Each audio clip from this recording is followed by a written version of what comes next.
নমস্কার সবাইকে। নিশিকথার ৩ নম্বর এপিসোডে আপনাদের সবাইকে স্বাগতম।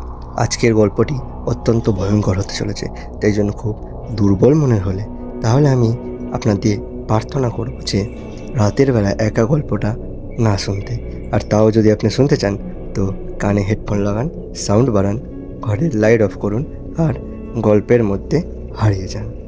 আজকের গল্পটি পাঠিয়েছে কার্তিক শর্মা নামে এক ব্যক্তি, যিনি থাকেন উলুবেড়িয়াতে। গল্পের নাম নিশির তৃতীয় ডাক, কালীবাড়ির অভিশাপ। গ্রামের শেষ প্রান্তে একটা ভাঙা বাড়ি, যেখানে কেউ যায় না, কারণ সবাই জানে ওখানে কেউ থাকলে সে আর মানুষ থাকে না। শুনতে অদ্ভুত লাগলেও এটা সত্যি। ধনেশ্বরপুর একটা শান্ত ছোট্ট গ্রাম, কিন্তু এই শান্তির আড়ালে লুকিয়ে আছে একটা ভয়ঙ্কর সত্য। গ্রামের একদম শেষ প্রান্তে একটা ভাঙা বাড়ি, যেটাকে সবাই কালীবাড়ি নামে চেনে। লোকজন বলে বহু বছর আগে এখানে শিউলি নামে এক মেয়ে প্রেমে প্রতারিত হয়ে আত্মহত্যা করেছিল। তারপর থেকে রাত হলে ওই বাড়ি থেকে কান্নার শব্দ ভেসে আসে লোকেদের কানে, আর মাঝে মাঝে কারোর নাম ধরেও ডাকে। শহর ছেলে অর্ণব চাকরির জন্য গ্রামে এলো। সে এসব গল্প শুনলে হাসলো। ভূত বলে কিছু হয় না, গ্রামের লোকজন শেষবার সাবধান করলো। 3বার ডাক দিলে বাবু সাড়া দিও না যেন, ওটা কিন্তু 3বার ডাকলে মানুষ না, সাড়া দিও না যেন বাবু। একদিন রাতে অর্ণব শর্টকাট ধরে ফেলেছিল, কালীবাড়ির পাশ দিয়ে সেই অন্ধকার রাস্তার শর্টকাট।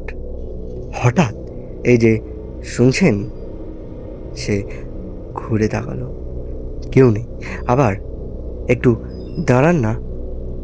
এবার সে দেখলো সাদা শাড়ির এক মেয়ে, মুখ দেখা যাচ্ছে না।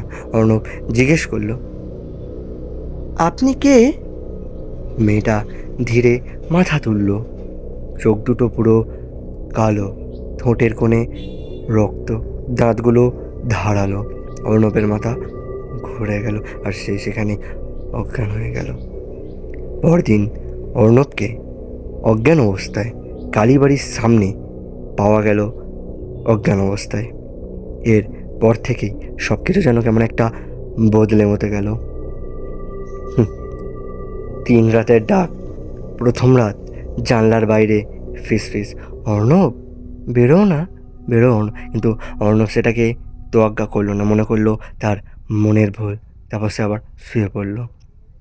দ্বিতীয় রাত আরও স্পষ্ট করে শোনা গেল, আমি একা, একটু আসো। সে অর্ণব জানলা দিয়ে উঁকি মেরে দেখলো, জানলায় সেই সাদা শাড়ি উড়ছে, কিন্তু কেউ নেই। তারপরের দিন, তৃতীয় দিন, সেরকম কিছু একটা জানা গেল না। অর্ণব তৃতীয় দিন ভালো করে ঘুমিয়েছে, কিন্তু চতুর্থ দিন দরজায় টকটক, ডাইরেক্ট টকটক, যেন কেউ দরজা টকটক করছে। অর্ণব দরজা খোলো। এবার গলাটা তার মায়ের মতো। অর্ণব ভুল শুনছে না তো? অর্ণব মনে করলো মা এখানে কি করে। অর্ণব ভুল করলো, দরজা খুলল।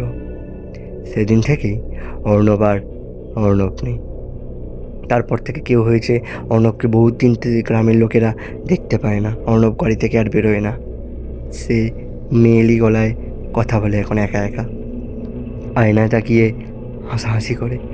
মাঝরাতে বাড়ি থেকে বেরিয়ে যায়, কালীবাড়ির দিকে হাঁটতে থাকে। একদিন সে নিজেই বলল, তৃতীয়বার দরজা তুই নিজে থেকেই খুলেছিলিস। তারপর থেকে কেমন যেন সব গোল পেকে গেল, মানে চারিদিকে যেন লোকজনের আনাগোনা, যে একটা বাচ্চা কি হয়েছে কি হয়েছে। সবাই বুঝতে পারলো এটা সাধারণ বা মানসিক কোনো চাপ নয়, এটা সেই কালীবাড়ির পাশে রাস্তা থেকে হেঁটে আসার পর থেকেই অর্ণবের সাথে ঘটছে। তারপর আগমন হলো তান্ত্রিক অঘরী বাবার। গ্রামের লোকজন ডেকে আনলো অঘরী বাবাকে।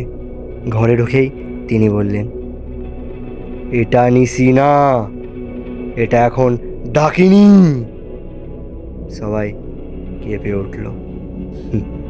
কিন্তু সবাই মনে করলো নিশি থেকে এত ভয়ঙ্কর ডাকিনী বা রূপান্তরিত হলো বা কী করে।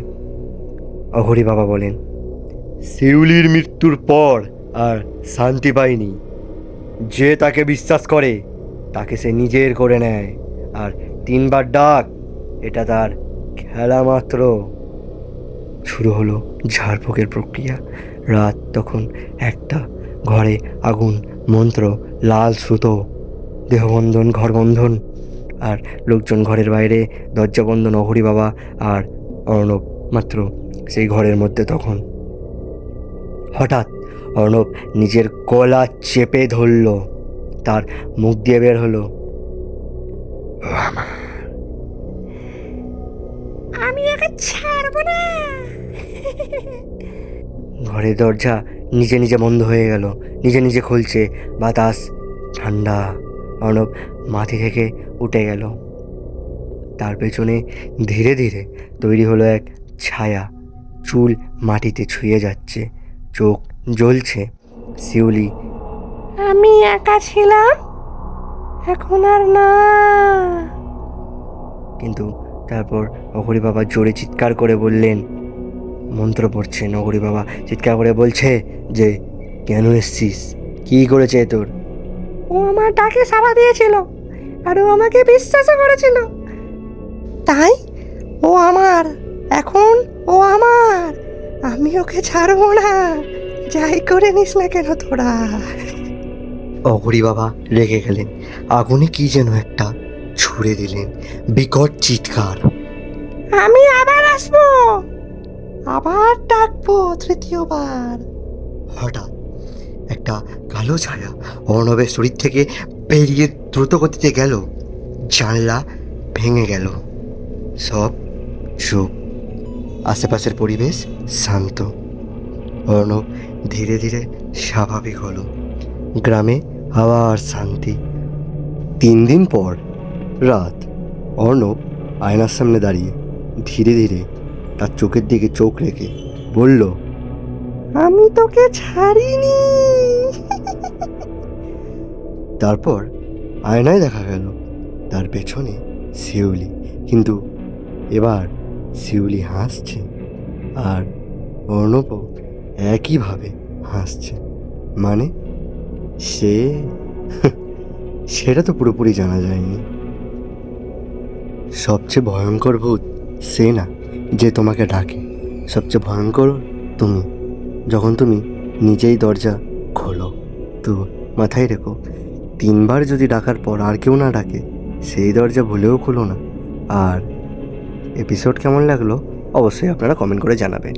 আর যদি এপিসোড ভালো লাগে তো আপনাদের বন্ধু বান্ধবের কাছে শেয়ার করে সেই এপিসোডটা শুনিয়ে দেওয়ার চেষ্টা করবেন। এরকম নেক্সট এপিসোড যদি পেতে হয় তাহলে আমাদের চ্যানেলটাকে সাবস্ক্রাইব করে বেল নোটিফিকেশান অন করে নেবেন, ভিডিও সবার আগে পাওয়ার। আজকের জন্য চললাম। পয়লা বৈশাখের এই এপিসোডটা কেমন লাগলো কমেন্টে জানাবেন, কিন্তু আপনাদের একটা কমেন্ট আর একটা শেয়ার আমাদেরকে প্রচুর প্রেরণা দেয়। Thank you.